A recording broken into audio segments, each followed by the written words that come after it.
Hi friends, welcome to my channel. ಇದು ನಮ್ಮ ಊರಿನ ಒಂದು ಗಣೇಶನ ದೇವಸ್ಥಾನ. ನಿಮಗೆ ಈಗಾಗಲೇ ನನ್ನ ಹಿಂದಿನ ವಿಡಿಯೋದಲ್ಲಿ ಈ ದೇವಸ್ಥಾನವನ್ನು ನಿಮಗೆ ತೋರಿಸಿದ್ದೀನಿ. ನಾವಿವತ್ತು ಪಕ್ಕದ ಊರಲ್ಲಿ ಒಂದು ಗೃಹ ಪ್ರವೇಶ ಇತ್ತು, ಅಲ್ಲಿಗೆ ಹೋಗಿದ್ವಿ. ಅಲ್ಲಿ ಸ್ವರ್ಣವಲ್ಲಿ ಶ್ರೀಗಳ ಆಶೀರ್ವಚನವಿತ್ತು. ಅದರ ಕೆಲವೊಂದಿಷ್ಟು ತುಣುಕುಗಳನ್ನು ಇಲ್ಲಿ ನಾನು ಹಾಕ್ತಾಯಿದ್ದೀನಿ, ನೀವು ಕೂಡ ನೋಡ್ಬೋದು. ನಿಮಗೆ ಈ ವಿಡಿಯೋ ಇಷ್ಟ ಆದರೆ ಲೈಕ್ ಮಾಡಿ, ಶೇರ್ ಮಾಡಿ, ಕಮೆಂಟ್ ಮಾಡಿ, ನನ್ನ ಚಾನಲ್ಗೆ ಸಬ್ಸ್ಕ್ರೈಬ್ ಆಗಿ. ನಿಮಗೆ ಇದೇ ತರಹ ಹೊಸ ಹೊಸ ವಿಡಿಯೋಗಳು ಕಾಣಲು ಸಿಗುತ್ತೆ. Thank you.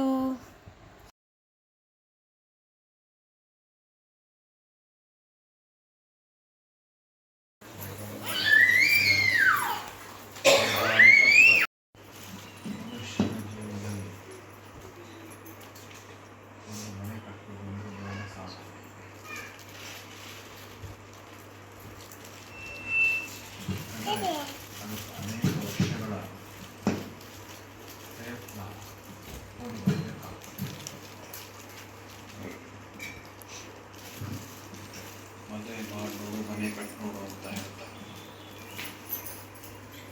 ಅದು ದೀರ್ಘ ಪ್ರಯತ್ನದಿಂದ ಸಾಧನೆ. ಹಾಗೆ ಮುಂದೆ ಒಪ್ಕೊಳ್ಳುವಂತಹದ್ದು ದೀರ್ಘ ಪ್ರಯತ್ನದಿಂದ ಸಾಧಿಸುವಂತಹದ್ದು ಮತ್ತು ದೀರ್ಘಕಾಲ ಒಂದು ಉಳಿಯುವಂಥದ್ದು. ಅದರಿಂದಲೇ ಅದಕ್ಕೆ ಹೆಚ್ಚು ಸಂಸ್ಕಾರ ಕೊಡಬೇಕಾಗ್ತದೆ. ಮನೆಗೆ ಧರ್ಮಗಾರ ಪ್ರವೇಶ ಮಾಡಬೇಕಾದರೆ ಸಂಸ್ಕಾರವನ್ನು ಕೊಟ್ಟು ಅನಂತರ ಪ್ರವೇಶ ಮಾಡುತ್ತಾರೆ. ಮನೆಗೆ ಶುದ್ಧಿಯ ಪ್ರಕ್ರಿಯೆಗಳನ್ನೆಲ್ಲ ಮಾಡ್ತಾರೆ. ಸಪ್ತಶುದ್ಧಿ ಮತ್ತು ವಾಸ್ತು ಅಕ್ಷೋಭನ ದೇವರುಗಳೆಲ್ಲ ಮಾಡ್ತಾರೆ. ದೇವಸ್ಥಾನಕ್ಕೆ ಸಂಸ್ಕಾರವನ್ನು ಕೊಟ್ಟು ದೇವರನ್ನ ಒಳಗೆ ಪ್ರವೇಶಿಸಿದ ಹಾಗೆ ಮನೆಗೆ ಸಂಸ್ಕಾರ ಕೊಟ್ಟು ಮನೆಯಲ್ಲಿ ದೇವರನ್ನು ತಂದಿಡ್ತಾರೆ. ದೇವಸ್ಥಾನದಲ್ಲಿ ದೇವ ಸಮೂಹದ ಒಳಗೆ ತಂದಿಡ್ತಾರೆ. ಹಾಗೆ ಮನೆಯಲ್ಲೂ ಕೂಡ ನವಗಾರ ಪ್ರವೇಶ ಮುಹೂರ್ತ ಇರುವುದು ದೇವರ ಇಡುವುದಕ್ಕೆ, ದೇವರನ್ನ ಪ್ರವೇಶ ಮಾಡುವಾಗ ಇಡುವುದಕ್ಕೆ. ಹಾಗೆ ನೋಡಿದ್ರೆ ದೇವಸ್ಥಾನಕ್ಕೂ ಮನೆಗೂ ಒಂದು ರೀತಿಯ ಸಾಮ್ಯ ಇದೆ. ದೇವಸ್ಥಾನ ನಿತ್ಯ ಪೂಜೆ ಆಗಬೇಕು, ದೇವಸ್ಥಾನ ನಿತ್ಯ ಆಚರಣಾತ್ಮಕವಾಗಿರಬೇಕು. ಹಾಗೆ ಮನೆಯಲ್ಲೂ ಕೂಡ ನಿತ್ಯ ದೇವರ ಪೂಜೆ ಆಚರಣಾತ್ಮಕವಾಗಿ ದೇವರ ಸಾನ್ನಿಧ್ಯ ಇರಬೇಕು ಅನ್ನೋದು ಬಯಕೆ. ಮನೆಗಿರುವ ಇನ್ನೊಂದು ವಿಶೇಷ ಅಂದರೆ ಯಜ್ಞಗಳು. ಯಜ್ಞಗಳು ನಮ್ಮ ಧರ್ಮದ ಬಹಳ ಮುಖ್ಯವಾದ ಮೂಲ ಸ್ತಂಭ. ವೇದವು ಯಜ್ಞವೈ ಭುವನಸ್ಯ ನಾಭಿ ಅಂತ ಹೇಳ್ತಾನೆ. ಯಜ್ಞವೇ ಈ ಬ್ರಹ್ಮಾಂಡದ ನಾಭಿ, ಮೂಲ ಸ್ತಂಭ, ಎಲ್ಲದಕ್ಕೂ ಆಧಾರ ಅಂತ ಹೇಳ್ತಾರೆ. ಅಷ್ಟು ಮಟ್ಟಿಗೆ ಯಜ್ಞಕ್ಕೆ ಮಹತ್ವ ಇದೆ ನಮ್ಮ ವೈದಿಕ ಧರ್ಮದಲ್ಲಿ. ಗೃಹಸ್ಥನ ಮೂಲ ಧರ್ಮ ಯಜ್ಞಗಳು. ಎಷ್ಟು ಮಟ್ಟಿಗೆ ಯಜ್ಞಕ್ಕೆ ಮಹತ್ವ ಕೊಟ್ಟಿದ್ದಾರೆ ಅಂದರೆ, ನಾಯಂ ಲೋಕೋಸ್ತ್ಯ ಅಯಜ್ಞಸ್ಯ ಕುತೋನ್ಯ ಕುರುಸತ್ತಮ ಅಂತ ಭಗವಂತ ಭಗವದ್ಗೀತೆ ಹೇಳ್ತಾರೆ. ಈ ಲೋಕದ ಬದುಕೆ ಸಾರ್ಥಕವಾಗುವುದಿಲ್ಲ ಯಜ್ಞ ಮಾಡದೇ ಇದ್ದವನಿಗೆ. ಹಾಗಿದ್ದು ಪರಲೋಕ ಎಲ್ಲಿಂದ ಬರ್ತದೆ? ಅದರಿಂದ ಇಹಪರ ಎರಡಕ್ಕೂ ಸಾಧನವಾಗುವ ಒಂದು ಬದುಕಿನ ವಿಧಾನ ಯಜ್ಞ. ನಿತ್ಯವೂ ಯಜ್ಞವನ್ನು ಮಾಡೋ ರೂಢಿ ಬರಬೇಕು. ಯಜ್ಞದ ಶಿಷ್ಟವನ್ನು ಸೇವಿಸಿದರೆ ಅದರಿಂದ ಸದ್ಗತಿ ಆಗ್ತದೆ ಅಂತ ಹೇಳ್ತಾರೆ. ಯಜ್ಞಚಿಷ್ಟಾಮೃತ ಭಜೋ ಯಾಂತಿ ಬ್ರಹ್ಮ ಸನಾತನ. ಪ್ರಸಾದ ಗ್ರಹಣದ ಬಗ್ಗೆ ಭಗವದ್ಗೀತೆಯೇನು ಹೇಳಿದೆ ಅಂತ ಯಾರು ಪ್ರಶ್ನೆ ಕೇಳಿದ್ರೆ ಹೇಳಬೇಕಾದ ಉತ್ತರ ಇದು. ಯಜ್ಞಚಿಷ್ಟಾಮೃತ ಭಜೋ ಯಾಂತಿ ಬ್ರಹ್ಮ ಸನಾತನ. ಪ್ರಸಾದ ಅಂದರೆ ಯಜ್ಞದ ಶೇಷ. ದೇವರ ಪೂಜೆಯೊಂದು ಯಜ್ಞ, ಅದರ ಶೇಷ ಪ್ರಸಾದ. ಪ್ರಸಾದ ಸ್ವೀಕಾರ ಬಗ್ಗೆ ಭಗವದ್ಗೀತೆ ಏನು ಹೇಳ್ತಾರೆ ಅಂತ ನಾನು ಕೇಳಿ ಹೇಳಬೇಕಾದ ಉತ್ತರ ಸಾಲಿದು. ಯಜ್ಞದ ಶೇಷವನ್ನು ಸ್ವೀಕಾರ ಮಾಡೋದ್ರಿಂದ ನಮ್ಮ ಮೈ ಮನಸ್ಸು ಶುದ್ಧವಾಗ್ತವೆ. ಮತ್ತು ಮುಂದೆ ಕ್ರಮೇಣ ನಮ್ಮ ದಾರಿ ಸದ್ಗತಿಯ ಕಡೆಗೆ ಹೋಗ್ತದೆ. ಹಾಗಾಗಿ ದಿನವೂ ಯಜ್ಞದ ಶೇಷದ ಸೇವನೆ ಆಗ್ತಾ ಇರಬೇಕು, ಯಜ್ಞ ಆಗ್ತಾ ಇರಬೇಕು. ಗೃಹಸ್ಥರಿಗೆ ಪಂಚಮಹಾಯಜ್ಞಗಳನ್ನು ಹೇಳಿದ್ದಾರೆ. ಅದು ಬ್ರಹ್ಮಯಜ್ಞ, ಹಾಗೆ ಋಷಿಯಜ್ಞ, ಬ್ರಹ್ಮಯಜ್ಞ ಒಂದನೇ. ದೇವರ್ಷ ಪಿತೃಯಜ್ಞ ಮೂರು. ದೇವ, ಋಷಿ ಮತ್ತು ಪಿತೃ ಈ ಮೂರು ಯಜ್ಞಗಳು ಬಹಳ ಮುಖ್ಯ. ಯಾಕಂದ್ರೆ ಹುಟ್ಟಿದಾಗಲೇ ಈ ಮೂರು ಋಣ ಕರ್ಕೊಂಡು ಬಂದಿರ್ತದೆ. ಜಾಯಮಾನೋಯ್ ಬ್ರಾಹ್ಮಣತ್ವೇ ಋಣವಾನ್ ಜಾಯತೆ ಅಂತ ಹೇಳ್ತಾರೆ. ಅದರಿಂದ ಈ ಮೂರು ಯಜ್ಞಗಳು ಒಂದು ರೀತಿಯಲ್ಲಿ ಋಣ ಸಂದಾಯ ಮಾಡಿದಾಗ, ಋಣ ಅದು ಸಾಲ, ಹುಟ್ಟಿದಾಗಲೇ ಮೂರು ಸಾಲ ಕಟ್ಕೊಂಡು ಬಂದಿದ್ದ, ಆಮೇಲೆ ಸಾಲಗಾರ. ಅದಕ್ಕೆ ದೇವಋಣ ಯಜ್ಞಗಳ ಮೂಲಕ ತೀರಿಸಬೇಕು. ಋಷಿ ಋಣ ವೇದಾಧ್ಯಯನದ ಮೂಲಕ ಅಥವಾ ವೇದಾನುಸಾರಿಯಾದ ಭಗವದ್ಗೀತೆ ಅಂತ ಗ್ರಂಥದ ಅಧ್ಯಯನದ ಮೂಲಕ ತೀರಿಸಬೇಕು. ಹಾಗೆ ಪಿತೃ ಋಣವನ್ನು ಸಂತತಿಯನ್ನು ಪಡೆಯುವ ಮೂಲಕ ಮತ್ತು ಶ್ರಾದ್ದ ತರ್ಪಣಗಳ ಮೂಲಕ ತೀರಿಸಬೇಕು. ಇವು ಮೂರು ಬಹಳ ಮುಖ್ಯ. ಇದಲ್ಲದೆ ಇನ್ನೆರಡು ಋಣ ಈ ಲೋಕಕ್ಕೆ ಸಂಪಟ್ಟಂತಹದ್ದು. ಇದ್ಯಾವುದು ಅಂದರೆ ಭೂತ ಮತ್ತು ಮನುಷ್ಯರ ಋಣಗಳು.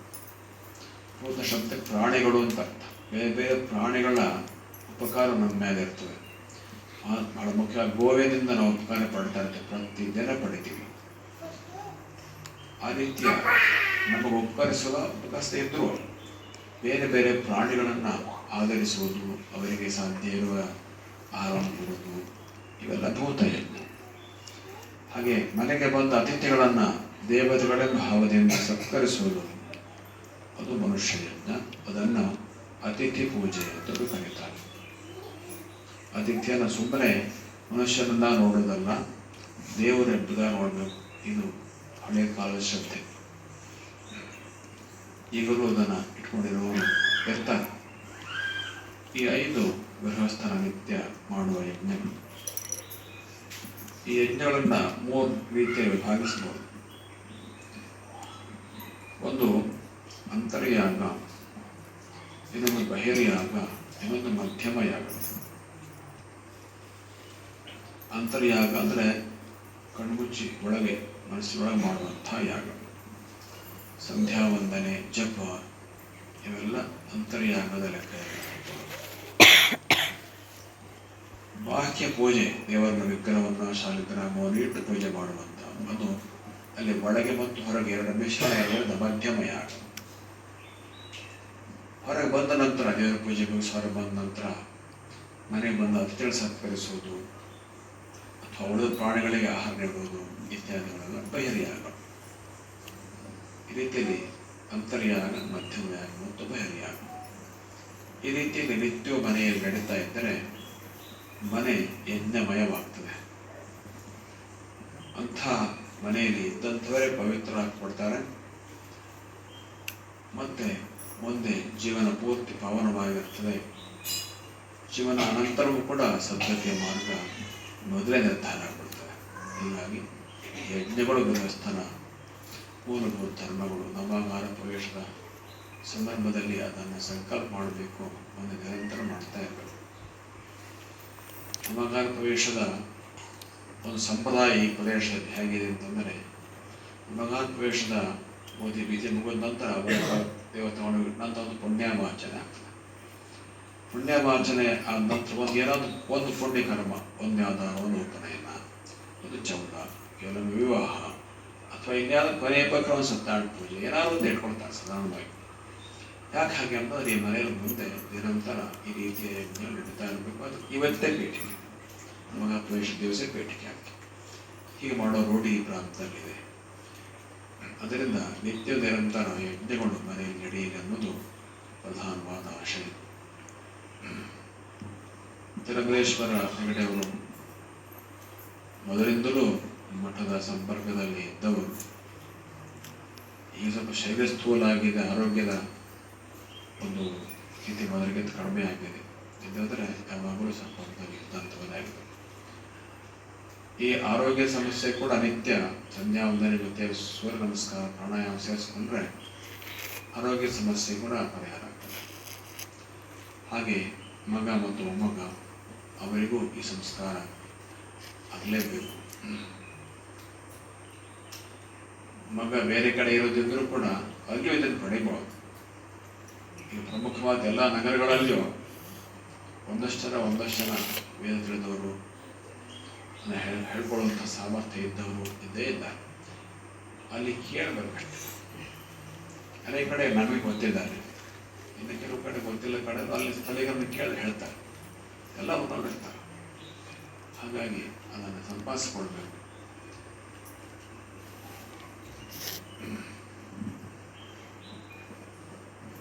ಮಧ್ಯಮ ವಯಸ್ಸು ಇದೆಯಲ್ಲ, ಇದು ಪುಣ್ಯವನ್ನು ಸಂಪಾದಿಸಬೇಕಾದ ವಯಸ್ಸು. ಗೃಹಸ್ಥಾಶ್ರಮ ವಿಚಾರ ಮಾಡಿ ನಿವೃತ್ತಿವರೆಗೆ ಅವಧಿ ಸಾಧಾರಣವಾಗಿ ಮದುವೆಯಾದಾಗಿಂದ ರಿಟೈರ್ಮೆಂಟ್ ಬರೋ ತನಕದ ಅವಧಿ ಇದೆಯಲ್ಲ, ಸುಮಾರಾಗಿ ಅವಧಿ ಮಧ್ಯಮ ವಯಸ್ಸು. ಇದು ಪುಣ್ಯವನ್ನು ಸಂಪಾದಿಸುವ ಕಾಲ, ಧನವನ್ನು ಸಂಪಾದಿಸುವ ಕಾಲವೂ ಹೌದು, ಪುಣ್ಯವನ್ನು ಸಂಪಾದಿಸುವ ಕಾಲವೂ ಹೌದು. ಯಾಕಂದ್ರೆ ಮುಂದೆ ಶರೀರ ದುರ್ಬಲವಾಗ್ತದೆ. ಆವಾಗ ಎರಡೂ ಕಷ್ಟವೇ, ಪುಣ್ಯ ಸಂಪಾದನೆಯೂ ಕಷ್ಟವೇ, ಧನ ಸಂಪಾದನೆಯೂ ಕಷ್ಟವೇ. ತಕ್ಕ ಮಟ್ಟಿಗೆ ಪುಣ್ಯ ಸಂಪಾದನೆಯನ್ನ ಪ್ರಯತ್ನ ಮಾಡಿದ್ರೆ ಮಾಡ್ಬೋದು.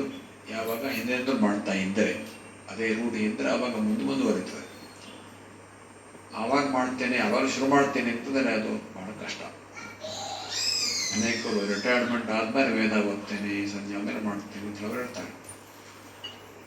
ತುಂಬಾ ಪ್ರಯತ್ನ ಹಾಕಿ ಮಾಡೋರು ಇದ್ದಾರೆ ಆಗ, ಆದರೆ ಕಷ್ಟವೇ ಅದು.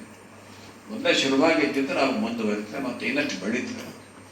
ಹಾಗಾಗಿ ಮೊದಲೇ ಪ್ರಾರಂಭ ಮಾಡುವಂಥದ್ದು ಅದ್ಭುತವಾಗಿದೆ. ಹಾಗಾಗಿ ಯಾವುದೇ ಊರಿನಲ್ಲಿ ನೌಕರಿ ಇದ್ದರೂ ಕೂಡ ಅಲ್ಲಿಯ ಸ್ಥಳೀಯ ವೈದ್ಯರ ಸಂಪರ್ಕ ಇಟ್ಟುಕೊಂಡು ಅದನ್ನು ಮಾಡ್ಕೋಬೇಕು. ಮೊಮ್ಮಗನಿಗಂತೂ ಸಂಸ್ಕಾರ ಕೊಡೋದಕ್ಕೆ ಸಕಾಲ ಇದೆ. ಈಗ ಸಂಸ್ಕಾರ ಕೊಡಬೇಕು. ಮನೆಗೆ ಮಕ್ಕಳು ಭಾರವಲ್ಲ, ಮಕ್ಕಳ ಸಂಪತ್ತು ಮನೆಗೆ. ಈ ಚಿಂತನೆ ಇದೆಲ್ಲ, ನನಗೆ ಭಾರ ಎಂಬ ಚಿಂತನೆ ಇತ್ತೀಚೆಗೆ ಬಂದಂಥ ತಪ್ಪು ಚಿಂತನೆ. ಹಾಗಾಗಿ ಸಮಾಜ ಕ್ಷೀಣಿಸ್ತಾ ಇದೆ. ದೇಶದಲ್ಲಿ ಹಿಂದೂ ಸಮಾಜ ಕ್ಷೀಣಿಸ್ತಾ ಇದೆ. ಹಿಂದೂ ಸಮಾಜದೊಳಗೆ ಬ್ರಾಹ್ಮಣ ಸಮಾಜ ಇನ್ನೂ ವೇಗವಾಗಿ ಕ್ಷೀಣಿಸ್ತಾ ಇದೆ. ಹಾಗಾಗಿ ಮಕ್ಕಳನ್ನು ಸಂಪತ್ತು ಎಂಬುದಾಗಿ ಭಾವಿಸುವಂಥ ಒಂದು ದೃಷ್ಟಿ ಬೇಕು. ಈ ಮನೆಯಲ್ಲಿ ಅಂಥ ಒಂದು ಧರ್ಮಪುಟ ಸಂಪತ್ತಿ ಗುಣ ಬರಲಿ, ಯಜ್ಞದ ಒಂದು ಅನುಷ್ಠಾನ ನಿರಂತರವಾಗಲಿ, ಎಲ್ಲ ರೀತಿಯ ಸಮೃದ್ಧಿಯನ್ನು ದೇವರು ಅನುಗ್ರಹಿಸಿ, ಲಕ್ಷ್ಮೀ ನರಸಿಂಹನು ನಿಮ್ಮ ಕುಲದೇವ, ಅವನು ಈ ಕುಟುಂಬಕ್ಕೆ ಸದಾ ರಕ್ಷಣೆಯನ್ನು ಅನುಗ್ರಹಿಸಲಿ. ಲೋಕಾಃ ಸಮಸ್ತಾಃ ಸುಖಿನೋ ಭವಂತು.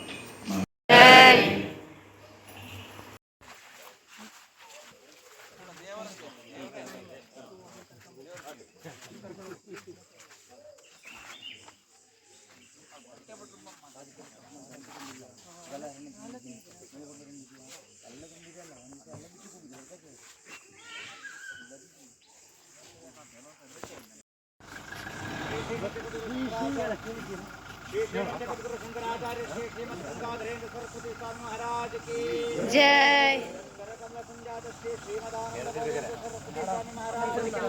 जय